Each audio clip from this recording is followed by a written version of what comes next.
നമസ്കാരം, എല്ലാവർക്കും ഒരിക്കൽ കൂടി സ്വാഗതം. ബോധം അല്ലെങ്കിൽ കോൺഷ്യസ്നെസ് ആണ് എല്ലാ യാഥാർത്ഥ്യങ്ങളുടെയും അടിസ്ഥാനം. നമ്മുടെ പെർസെപ്ഷൻസ് അല്ലെങ്കിൽ കാഴ്ചപ്പാടുകൾ മാറുമ്പോൾ നമ്മുടെ റിയാലിറ്റീസ് മാറുന്നത് നമുക്ക് കാണാൻ സാധിക്കും. നമ്മുടെ ഇമോഷൻസ് മാറുമ്പോൾ അതിനനുസരിച്ച് നമ്മുടെ റിയാലിറ്റി മാറുന്നത് നമുക്ക് കാണാൻ സാധിക്കും. അതുപോലെ തന്നെ നമ്മുടെ ബിലീഫ് സിസ്റ്റം അല്ലെങ്കിൽ വിശ്വാസ രീതികൾ മാറുമ്പോൾ അതിനനുസരിച്ചും നമ്മുടെ റിയാലിറ്റി അല്ലെങ്കിൽ യാഥാർത്ഥ്യം നമുക്ക് മാറുന്നത് കാണാൻ സാധിക്കും. ക്വാണ്ടം ഫിസിക്സിൽ നിന്നുള്ള ചില രസകരമായിട്ടുള്ള സിദ്ധാന്തങ്ങളുടെ സഹായത്തോട് കൂടിയിട്ട് നമുക്ക് ഉപകരിക്കുന്ന രീതിയിലേക്ക് നമ്മുടെ റിയാലിറ്റി അല്ലെങ്കിൽ യാഥാർത്ഥ്യത്തെ എങ്ങനെ മാറ്റിയെടുക്കാം, അതിനെക്കുറിച്ചുള്ള ചില രസകരമായിട്ടുള്ള സംഭവങ്ങളാണ് ഇന്നത്തെ വീഡിയോയിൽ ഞാൻ പറയാൻ പോകുന്നത്. ഇതുപോലുള്ള വീഡിയോസ് നിങ്ങൾക്ക് ഇഷ്ടമാണെങ്കിൽ ഈ ചാനൽ സബ്സ്ക്രൈബ് ചെയ്യുന്ന കാര്യം പരിഗണിക്കുക. ആദ്യമായിട്ട് വളരെ സിമ്പിൾ ആയിട്ടുള്ള ഒരു കാര്യം പറയാം. എന്തൊരു സംഭവവും ഫിസിക്കലി മാനിഫെസ്റ്റ് ചെയ്യുന്നതിന് മുമ്പായിട്ട് അതിന്റെ ഒറിജിൻ അല്ലെങ്കിൽ അതിന്റെ തുടക്കം എന്ന് പറയുന്നത് സൂക്ഷ്മത്തിൽ നിന്നാണ്. കുറെ കൂടി സിമ്പിളായി മനസ്സിലാവാനായിട്ട് ഇത്ര ആലോചിക്കുക. റൈറ്റ് ബ്രദേഴ്സ് എയ്റോപ്ലെയിൻ കണ്ടുപിടിക്കുന്നതിന് മുമ്പായിട്ട് അവരുടെ തോട്ട് അല്ലെങ്കിൽ ചിന്തയിൽ ആ ഒരു സൂക്ഷ്മത്തിൽ നിന്നാണ് അത് എയ്റോപ്ലെയിൻ എന്ന ഒരു ഫിസിക്കൽ ആയിട്ടുള്ള ഒരു മാനിഫെസ്റ്റേഷനിലേക്ക് അത് വന്നത്. അപ്പോൾ ഈ ഒരു സൂക്ഷ്മത്തെ കുറിച്ച് മനസ്സിലാക്കി കഴിഞ്ഞാൽ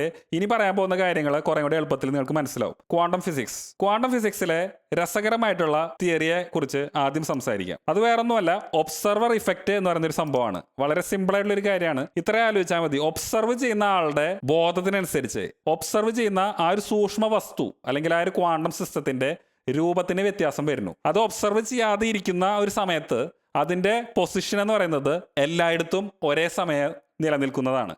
അല്ലെങ്കിൽ അതിനെ പറയുന്ന മറ്റൊരു പേരാണ് സൂപ്പർ പൊസിഷൻ. അപ്പോൾ ഇതിന് നമ്മുടെ റിയാലിറ്റി ആയിട്ട് എന്ത് കണക്ഷനാണുള്ളതെന്ന് നിങ്ങൾക്ക് സ്വാഭാവികമായും തോന്നിയേക്കാം. നമ്മുടെ പെർസെപ്ഷൻസ് മാറുമ്പോൾ അതിനനുസരിച്ച് നമ്മുടെ റിയാലിറ്റി മാറുന്നു എന്ന് ഞാൻ പറഞ്ഞിരുന്നു. എൻ്റെ ഒരു സുഹൃത്ത്, അദ്ദേഹത്തിന് അനുഭവപ്പെടുന്നത് തീരെ സെൽഫ് വെർത്ത് അല്ല, മറ്റുള്ളവരെ അയാളെ കാണുന്നത് വളരെ മോശമായിട്ടാണ്. അങ്ങനെ തോന്നുന്നതിന്റെ ഭാഗമായിട്ട് പിന്നെ അയാളുടെ ലൈഫിൽ അയാൾ എക്സ്പീരിയൻസ് ചെയ്യുന്നത് മുഴുവൻ ഇത്തരത്തിൽ തീരെ സെൽഫ് വെർത്ത് അല്ലാത്ത രീതിയിലുള്ള കാര്യങ്ങളാണ്. അയാള് ഒരു ടെക്നിക്ക് ഉപയോഗിക്കുകയാണ്. ആ ടെക്നിക്ക് എന്ന് പറയുന്നത് ഇത്രേ ഉള്ളൂ. അയാളുടെ പെർസെപ്ഷൻ മാറ്റുന്നു. എങ്ങനെ പെർസെപ്ഷൻ മാറ്റുന്നത്? അതിനെ അയാൾ ഒരു സിമ്പിൾ ആയിട്ടുള്ള ഒരു ക്വസ്റ്റ്യൻ ചോദിക്കുകയാണ്. ആ ക്വസ്റ്റ്യൻ ഇതാണ്: how amazingly I am feeling high self worth. എത്ര മനോഹരമായിട്ടാണ് എനിക്ക് വളരെ ഹൈ സെൽഫ് വർത്ത് ആയിട്ട് എനിക്ക് ഫീൽ ചെയ്യുന്നത്. ഇത് അയാള് മനസ്സിലേക്ക് ഒരു ചോദ്യം ചോദിച്ചപ്പോൾ, കോൺഷ്യസ്ലി ബോധപൂർവ്വം ചോദിച്ചപ്പോൾ, അയാൾ ചെയ്യുന്ന എല്ലാ കാര്യങ്ങളിലും അയാൾ ഒരു സെൽഫ് വർത്ത് ആയിട്ടുള്ള ഒരു മനുഷ്യനാണ്. എനിക്ക് കുറേയധികം കാര്യങ്ങൾ ചെയ്യാൻ സാധിക്കും, എനിക്ക് ഹൈ ഇന്റൻഷനോട് കൂടിയിട്ടുള്ള പല കാര്യങ്ങളും ചെയ്യാൻ പറ്റും എന്നുള്ളൊരു പെട്ടെന്നുള്ളൊരു റിയാലിറ്റിയിലേക്ക്, ഒരു ക്വാണ്ടം ഷിഫ്റ്റ് അല്ലെങ്കിൽ ആ ഒരു റിയാലിറ്റിയിലേക്ക് അയാൾ മാറാണ്. അതിന്റെ ഭാഗമായിട്ട് പിന്നെ അയാൾ ചെയ്യുന്ന എല്ലാ കാര്യങ്ങളും വളരെ ഇന്റൻഷനോട് കൂടിയിട്ട് ഹൈ ഇന്റൻഷനോട് കൂടി ചെയ്യുന്നു. പിന്നെ അതിനനുസരിച്ചുള്ള ഒരു റിയാലിറ്റി മാറുന്നു. അതിന്റെ ഭാഗമായിട്ട് ബാക്കിയുള്ള എല്ലാവരും അയാളെ കാണുന്നത് വളരെ ഹൈ സെൽഫ് വർത്ത് ആയിട്ടുള്ള ഒരു മനുഷ്യനായിട്ടാണ്. അപ്പോൾ ഇവിടെ ഞാൻ പറഞ്ഞ ഈ ഒരു ടെക്നിക്ക് എന്ന് പറയുന്നത് ഇത്രേ ഉള്ളൂ. എങ്ങനെ എന്ത് ചോദ്യം ഞാൻ ചോദിക്കുന്നു അതിന്റെ അടിസ്ഥാനത്തിലാണ് എൻ്റെ റിയാലിറ്റി മാറുന്നത്. ഹൗ അമേസിംഗ്ലി ഐ ഫീൽ എന്ന് പറഞ്ഞിട്ട് എനിക്ക് എക്സ്പീരിയൻസ് ചെയ്യാൻ ആഗ്രഹമുള്ള ഒരു കാര്യത്തിനെ കുറിച്ച് ഞാൻ പറഞ്ഞു കഴിഞ്ഞാൽ ഞാൻ എൻ്റെ ഉപബോധ മനസ്സിനോട്, ഞാൻ എൻ്റെ കോൺഷ്യസ് മൈൻഡ് ഉപയോഗിച്ച് ഞാനൊരു ചോദ്യം ചോദിക്കുകയാണ്. അപ്പോൾ എൻ്റെ ഉപബോധ മനസ്സ് അതിനനുസരിച്ചുള്ള പല രസകരമായിട്ടുള്ള പല വസ്തുതകൾ എനിക്ക് കാണിച്ചു തരും. അപ്പോൾ അങ്ങനെ വരുമ്പോൾ ഓട്ടോമാറ്റിക്കലി എൻ്റെ സെൽഫ് വർത്ത് മാറുന്നു. ഇത് വളരെ സിമ്പിൾ ആയിട്ടുള്ള ഒരു എക്സാമ്പിൾ. ഇനി ഇതുപോലെ തന്നെ ഇപ്പോൾ നിങ്ങൾക്ക് കുറേ അധികം സമ്പന്നനാവണം എന്നുള്ളതാണ് നിങ്ങളുടെ ആഗ്രഹം. പക്ഷെ അതേസമയം ഇപ്പോഴത്തെ പ്രസന്റ് റിയാലിറ്റിയിൽ അങ്ങനെയല്ല എന്ന് വിചാരിക്കുക. അപ്പോൾ നിങ്ങളുടെ തന്നെ ഒരു ഹയർ വെർഷനെ ഒന്ന് ഇമാജിൻ ചെയ്യാണ്. ആ ഒരു ഹയർ വെർഷനിലേക്ക് നിങ്ങൾ ഇമാജിൻ ചെയ്യുന്നതോട് കൂടെ തന്നെ ആ ഒരു ബ്രെയിനിലേക്ക് നിങ്ങൾ കണക്ട് ചെയ്യുന്നു. ഒരു വേവ് രൂപത്തിൽ പല തരംഗങ്ങൾ നിങ്ങൾ വിടുന്നു. അങ്ങനെ നിങ്ങൾ ബ്രെയിൻ വഴി കണക്ട് ചെയ്യുന്നു നിങ്ങളുടെ ഹയർ വെർഷനിലേക്ക്. അതുപോലെ തന്നെ നിങ്ങളുടെ ഹാർട്ട് വഴി നിങ്ങളുടെ ഹയർ വെർഷനിലെ ഹാർട്ടിലേക്ക് നിങ്ങൾ കണക്ട് ചെയ്യാണ്. അങ്ങനെ നിങ്ങളുടെ ബ്രെയിനും നിങ്ങളുടെ ഹാർട്ടും ആ ഒരു ഹയർ വെർഷനിലേക്ക് നിങ്ങൾ കണക്ട് ചെയ്യുമ്പോൾ പിന്നെ ഓട്ടോമാറ്റിക്കലി ആ ഒരു ഹയർ വെർഷനായിട്ട് നിങ്ങൾക്ക് നിങ്ങളെ തന്നെ തോന്നാൻ സാധ്യതയുണ്ട്. അങ്ങനെ വരുമ്പോൾ അവിടെ എന്താ സംഭവിക്കുക? ആ ഒരു ഹയർ വെർഷൻ എങ്ങനെയാണ് തിങ്ക് ചെയ്യുക, ആ ഒരു ഹയർ വെർഷൻ എങ്ങനെയാണ് ഫീൽ ചെയ്യുക, അതിൻ്റെ അടിസ്ഥാനത്തിൽ ബിഹേവ് ചെയ്യാൻ തുടങ്ങും.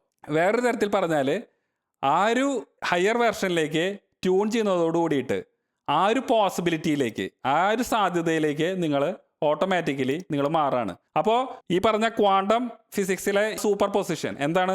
നിങ്ങൾ ഒബ്സർവ് ചെയ്യുന്നതിന് മുമ്പ് നിങ്ങളുടെ തന്നെ പല വെർഷൻസ് ഒരേ സമയത്ത് തന്നെ അവൈലബിൾ ആണ്. നിങ്ങളുടെ പെർസെപ്ഷൻ അല്ലെങ്കിൽ നിങ്ങളുടെ ബോധത്തിൽ ഈ ഒരു ഹയർ വെർഷനിലേക്കുള്ള ഒരു പെർസെപ്ഷൻ നിങ്ങൾ കൊണ്ടുവന്നതോടുകൂടി ഓട്ടോമാറ്റിക്കലി നിങ്ങൾ അതിലേക്ക് ട്യൂൺ ചെയ്തു. അതിൻ്റെ ഭാഗമായിട്ട് പിന്നെ നിങ്ങൾ എക്സ്പീരിയൻസ് ചെയ്യുന്നത് ആ ഒരു ഹയർ വെർഷനായിട്ടുള്ള ഒരു വ്യക്തിയായിട്ടാണ്. അപ്പോൾ നിങ്ങൾക്ക് സമ്പന്നനാവണമെങ്കിൽ ആ ഒരു രീതിയിൽ how amazingly I am feeling abundance in my life. അപ്പോൾ നിങ്ങൾക്ക് സ്വാഭാവികമായിട്ട് തോന്നിയേക്കാം ഇത് അത്രയ്ക്ക് വളരെ ഈസി ആയിട്ടുള്ളൊരു കാര്യമാണോന്നും. ഈസി ആയിട്ടുള്ളൊരു കാര്യമാണെന്ന് ഞാൻ പറയില്ല, പക്ഷേ സിമ്പിളാണ്. ഇത് കൂടെ കൂടെ പ്രാക്ടീസ് ചെയ്ത് കഴിഞ്ഞാൽ ഇത് ലൈഫിൽ എക്സ്പീരിയൻസ് ചെയ്യാനും സാധിക്കും.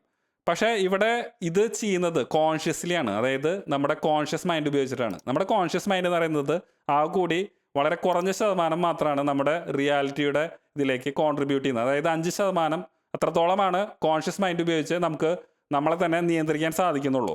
അങ്ങനെ വരുമ്പോൾ ഈ കോൺഷ്യസ് മൈൻഡ് ഉപയോഗിച്ച് ഈ ഒരു ടെക്നിക്ക് ഉപയോഗിക്കുന്നതോട് കൂടെ തന്നെ സബ് കോൺഷ്യസ് മൈൻഡ് അല്ലെങ്കിൽ ഉപബോധ മനസ്സിനെയും ഇതിലേക്ക് നമുക്ക് കണക്ട് ചെയ്യാൻ സാധിച്ചു കഴിഞ്ഞാൽ ഇത് വളരെ ഇഫക്റ്റീവായി വർക്ക് ചെയ്യുന്നത് കാണാൻ സാധിക്കും. അതെങ്ങനെയാണെന്നുള്ളത് ഞാൻ ഈ വീഡിയോയിലൂടെ ശേഷം പറയുന്നതായിരിക്കും. ഇത് നമ്മുടെ പെർസെപ്ഷൻ മാറുമ്പോൾ അതിനനുസരിച്ച് നമ്മുടെ റിയാലിറ്റി മാറുന്ന ഒരു കാര്യത്തെക്കുറിച്ചാണ് ഞാൻ ഇപ്പോൾ സംസാരിച്ചത്. ഇനി പറയാൻ പോകുന്നത് ഇതുപോലെ തന്നെ നമ്മുടെ ഇമോഷൻസ് അല്ലെങ്കിൽ നമ്മുടെ വികാരങ്ങൾ മാറുമ്പോൾ അതിനനുസരിച്ചും നമ്മുടെ റിയാലിറ്റി അല്ലെങ്കിൽ നമ്മുടെ യാഥാർത്ഥ്യം മാറുന്നുണ്ട്. ഡേവിഡ് ആർ ഹോപ്കിൻസ് പറഞ്ഞു തരുന്ന വളരെ രസകരമായിട്ടുള്ളൊരു വസ്തുതയാണ് കോൺഷ്യസ്നെസ്സിൻ്റെ ഒരു മാപ്പ് എന്ന് പറയുന്നൊരു സംഭവം. അതായത് ഈ കോൺഷ്യസ്നെസ് മാപ്പിൽ നമ്മുടെ വികാരങ്ങൾ അത് ഏറ്റവും ലോവർ ലെവലിൽ, അതായത് ഷെയിം, ഗിൽട്ട് അങ്ങനെയുള്ള ലോവർ ലെവലിൽ നിന്ന് പീസ്, ജോയ്, എൻലൈറ്റൻമെൻറ്റ് എന്ന് പറയുന്ന ഹയസ്റ്റ് ആയിട്ടുള്ള വികാരങ്ങളിലേക്ക് മാറുമ്പോൾ അതിനനുസരിച്ച് അയാളുടെ ബോധം മാറുന്നു എന്നുള്ളതാണ്. വേറെ തരത്തിൽ പറഞ്ഞാൽ ഉയർന്ന ബോധത്തിലേക്ക് എത്തുന്നു. അങ്ങനെ ഉയർന്ന ബോധത്തിലേക്ക് വരുമ്പോൾ അതിനനുസരിച്ചുള്ള ഒരു വൺനെസ് അല്ലെങ്കിൽ ഒരു യൂണിറ്റി കോൺഷ്യസ്നെസ് അവർക്ക് എക്സ്പീരിയൻസ് ചെയ്യാൻ സാധിക്കുന്നു. അപ്പോൾ ഇവിടെ നമ്മുടെ ബോധം ഉയർന്ന തലത്തിലേക്ക് വരുമ്പോൾ വികാരങ്ങൾ മാറുന്നു, അല്ലെങ്കിൽ നമ്മുടെ വികാരങ്ങളായിട്ട് ഉയർന്ന തലത്തിലേക്ക് വരുമ്പോൾ അതിനനുസരിച്ചും നമ്മുടെ ബോധം മാറുന്നു എന്നുള്ളതാണ്. ഇനി ബയോളജിയിൽ നിന്നുള്ള വളരെ ഇൻട്രസ്റ്റിംഗ് ആയിട്ടുള്ള രസകരമായിട്ടുള്ള വസ്തുതകളാണ് ഞാൻ പറയാൻ പോകുന്നത്. നമ്മുടെ ബീയിങ്, നമ്മുടെ വികാരങ്ങൾ എന്ന് പറയുന്നത് നമുക്ക് ഏറ്റവും ഉയർന്ന, നമുക്ക് ഏറ്റവും സന്തോഷം തരുന്ന, നമുക്ക് വളരെയധികം ആനന്ദം തരുന്ന രീതിയിലേക്ക് വരുമ്പോൾ അതിനനുസരിച്ച് ഇൻറ്റേർണലായിട്ട് നമ്മുടെ ശരീരത്തിനകത്തും പല ബയോളജിക്കൽ ചേഞ്ചസ് വരുന്നുണ്ട്. അതായത് ഓക്സിറ്റോസിൻ പോലുള്ള ഹോർമോണുകൾ ഉൽപ്പാദിക്കപ്പെടുന്നുണ്ട്. അതുപോലെ തന്നെ ഏജിങ് കുറയ്ക്കുന്ന അല്ലെങ്കിൽ വളരെ പെട്ടെന്ന് ഏജിങ് തോന്നാത്ത രീതിയിൽ അതിനെ സഹായിക്കുന്ന പല മാറ്റങ്ങളും സംഭവിക്കുന്നുണ്ട്. അതായത് ടെലിമിറർ എന്ന് പറയുന്ന ഏജിങ്ങിനെ കൺട്രോൾ ചെയ്യുന്ന ഒരു സംഭവം, അതിൻ്റെ ലെങ്ത്ത് കൂടുന്നു. അപ്പോൾ അതിനനുസരിച്ച് ഏജിങ് കുറയുന്നു. അതിന് സഹായിക്കുന്ന ടെലാമറസ് എന്ന് പറയുന്ന ഒരു എൻസൈം അത് പുറപ്പെടുവിക്കുന്നതിൻ്റെ ഭാഗമായിട്ടാണ് ഇങ്ങനെ സംഭവിക്കുന്നത്. ഇങ്ങനെ പല രസകരമായിട്ടുള്ള സംഭവങ്ങളും ബയോളജിക്കലി നടക്കുന്നുണ്ട്. അപ്പോൾ എങ്ങനെ നമുക്ക് വളരെ ഉയർന്ന വികാരങ്ങൾ നമുക്ക് കൊണ്ടുവരാം? നേരത്തെ പെർസെപ്ഷനിൽ പറഞ്ഞ ആ ഒരു സെയിം സംഭവം തന്നെ കുറച്ചും കൂടി ഒന്ന് മാറ്റി പ്രയോഗിച്ച് കഴിഞ്ഞാൽ ഈ പറയുന്ന വികാരങ്ങളും നമുക്ക് അതുപോലെ തന്നെ മാറ്റാൻ സാധിക്കും. How amazingly I am experiencing happiness.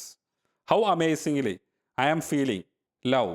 അപ്പോൾ ഈ തരത്തിലുള്ള ഒരു ചോദ്യം ഞാൻ ചോദിക്കുകയാണെങ്കിൽ ഹൗ അമേസിംഗ്ലി, എത്ര മനോഹരമായിട്ടാണ് എനിക്ക് വളരെയധികം സന്തോഷം അനുഭവപ്പെടുന്നത്. ഈ ചോദിക്കുന്ന ചോദ്യങ്ങൾ ചോദിക്കേണ്ട സമയം എന്ന് പറയുന്നത് നമുക്ക് നമ്മുടെ മൂഡ് വളരെ എന്തെങ്കിലും തരത്തിൽ ഡിസൈഡ് അല്ലാത്തൊരവസ്ഥയിലാണെങ്കിൽ അതിന് ജസ്റ്റ് ഒന്ന് ഷിഫ്റ്റ് ചെയ്യാൻ വേണ്ടിയിട്ടാണ് ഇത് ചെയ്യുന്നത്. അപ്പോൾ സ്വാഭാവികമായും ചിലർക്ക് തോന്നിയേക്കാം ഇങ്ങനെ വളരെ സങ്കടകരമായിട്ടുള്ളൊരവസ്ഥയിൽ വരുമ്പോൾ ഇതിങ്ങനെ ചെയ്യാൻ പറ്റുമോ എന്നൊക്കെ തോന്നിയേക്കാം.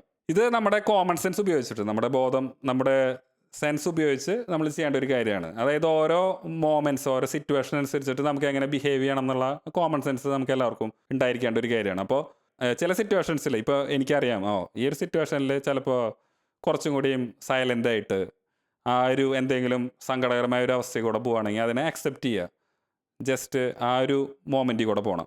പക്ഷേ ചില സമയത്ത് വളരെ ബോറിംഗ് ആയിട്ട് തോന്നുന്ന സമയം, ഒന്നും ചെയ്യാൻ ഇല്ലയെന്ന് തോന്നുന്ന സമയം, അങ്ങനത്തെ അവസ്ഥകൾ വരുമ്പോൾ ചിലപ്പോൾ അതിനൊന്നും മാറ്റാനായിട്ട് ഇത് ഉപയോഗിച്ചിട്ട് how amazingly I am feeling happiness, അല്ലെങ്കിൽ I am exuberant, I am feeling super happy, അത്തരത്തിലുള്ള പോസിറ്റീവായിട്ടുള്ള അഫർമേഷൻസ് ഉപയോഗിച്ചിട്ട് മാറ്റാനായിട്ട് ശ്രമിക്കാം.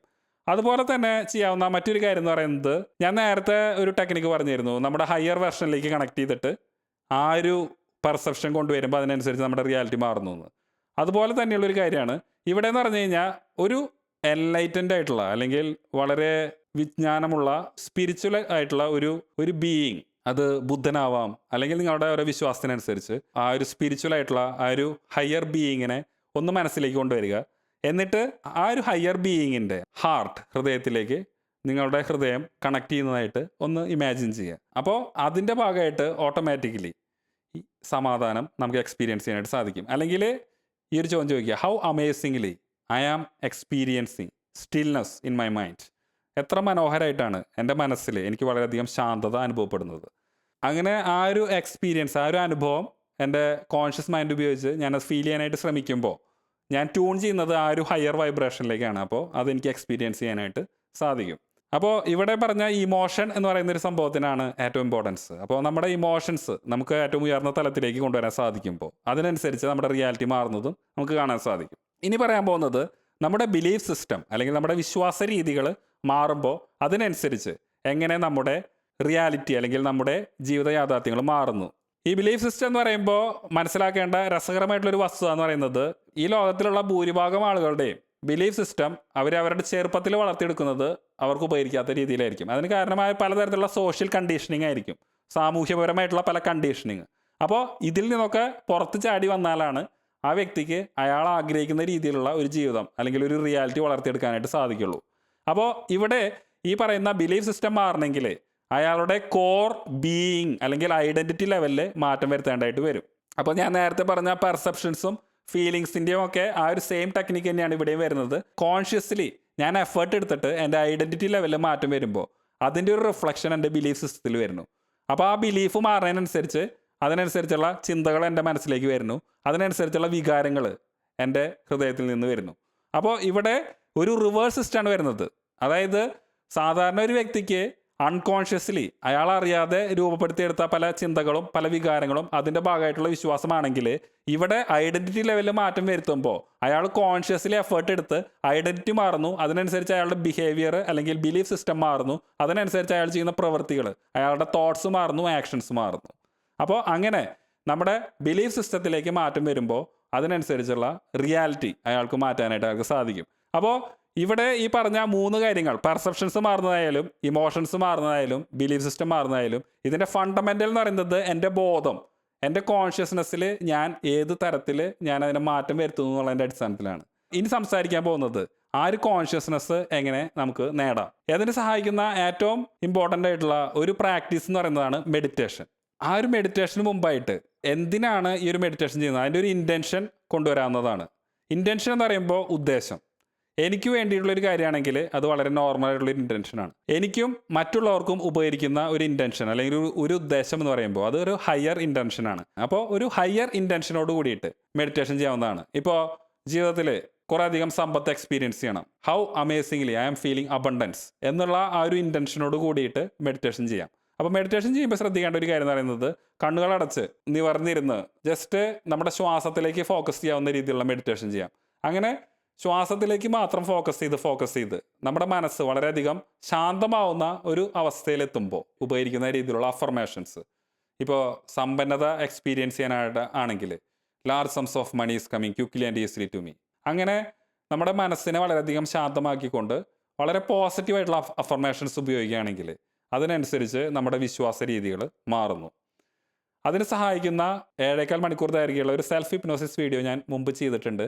ആ ഒരു വീഡിയോ കിടന്നുറങ്ങുന്നതിന് മുമ്പേ സ്ഥിരമായി കേട്ട് ഉറങ്ങുകയാണെങ്കിൽ ഈ പറയുന്ന ബിലീഫ് സിസ്റ്റത്തിനെ മാറ്റിയെടുക്കുന്നതിന് അത് വളരെയധികം സഹായിക്കും. അപ്പോൾ അങ്ങനെ ആ ഒരു പ്യുവർ കോൺഷ്യസ്നെസ്സിലേക്ക് നമുക്ക് ട്യൂൺ ഇൻ ചെയ്യാൻ സാധിച്ചു കഴിഞ്ഞാൽ അവിടെയാണ് എല്ലാ പോസിബിലിറ്റീസും അല്ലെങ്കിൽ എല്ലാ സാധ്യതകളും ഇരിക്കുന്നത്. അപ്പോൾ നേരത്തെ പറഞ്ഞ ഇൻറ്റൻഷൻസ്, ജീവിതത്തിൽ എന്തെങ്കിലും പ്രശ്നങ്ങളുണ്ടെങ്കിൽ how amazingly I am resolving this situation, ആ ഒരു സിറ്റുവേഷനെ ഞാൻ എങ്ങനെ മറികടക്കുന്നു, എങ്ങനെ ഞാൻ അതിനെ തരണം ചെയ്യുന്നു എന്നുള്ള ആ ഒരു ഇൻറ്റൻഷനോട് കൂടിയിട്ട് മെഡിറ്റേഷൻ ചെയ്യാവുന്നതാണ്. ഇൻഫൈനൈറ്റ് ആയിട്ടുള്ള ഒരു കോൺഷ്യസ്നെസ്സിൽ നിന്ന് അതിനുള്ള ആൻസർ നമുക്ക് കിട്ടും. ഈ വീഡിയോ കാണുന്ന നിങ്ങൾക്ക് എല്ലാവർക്കും വളരെ ഉയർന്ന ബോധത്തോട് കൂടിയിട്ട് നിങ്ങളുടെ പെർസെപ്ഷൻസ്, അതുപോലെ നിങ്ങളുടെ വികാരങ്ങൾ, അതുപോലെ നിങ്ങളുടെ ബിലീഫ് സിസ്റ്റം നിങ്ങൾക്ക് ഉപകരിക്കുന്ന രീതിയിലേക്ക് മാറ്റാൻ സാധിക്കട്ടെ എന്നും അതിൻ്റെ ഭാഗമായിട്ട് വളരെ നല്ല ഉദ്ദേശത്തോടു കൂടിയിട്ടുള്ള നിങ്ങൾക്ക് ആഗ്രഹിക്കുന്ന കാര്യങ്ങൾ നിങ്ങൾക്ക് നേടിയെടുക്കാൻ സാധിക്കട്ടെ എന്നും ഞാൻ ആശംസിക്കുന്നു. അപ്പോൾ നിങ്ങളുടെ സ്നേഹം ഒരു ലൈക്കായിട്ടോ ഇൻസ്റ്റാഗ്രാം, ഫേസ്ബുക്ക്, വാട്സപ്പ് ഇവയിലൂടെ ഷെയർ ചെയ്തിട്ടോ അല്ലെങ്കിൽ ഒരു കമൻറ്റായിട്ടോ രേഖപ്പെടുത്തി കഴിഞ്ഞാൽ ഈ വീഡിയോ കുറേയധികം ആളുകളിലേക്ക് എത്തുന്നതിന് അത് വളരെയധികം സഹായിക്കും. ഇതുപോലെ ഉപകരിക്കുന്ന കുറേയധികം നല്ല വീഡിയോസ് ഇനിയും എനിക്ക് വരാൻ സാധിക്കട്ടെ. അതുവരെ നിങ്ങൾക്ക് എല്ലാവർക്കും എൻ്റെ നന്ദി, നമസ്കാരം. Have A nice day.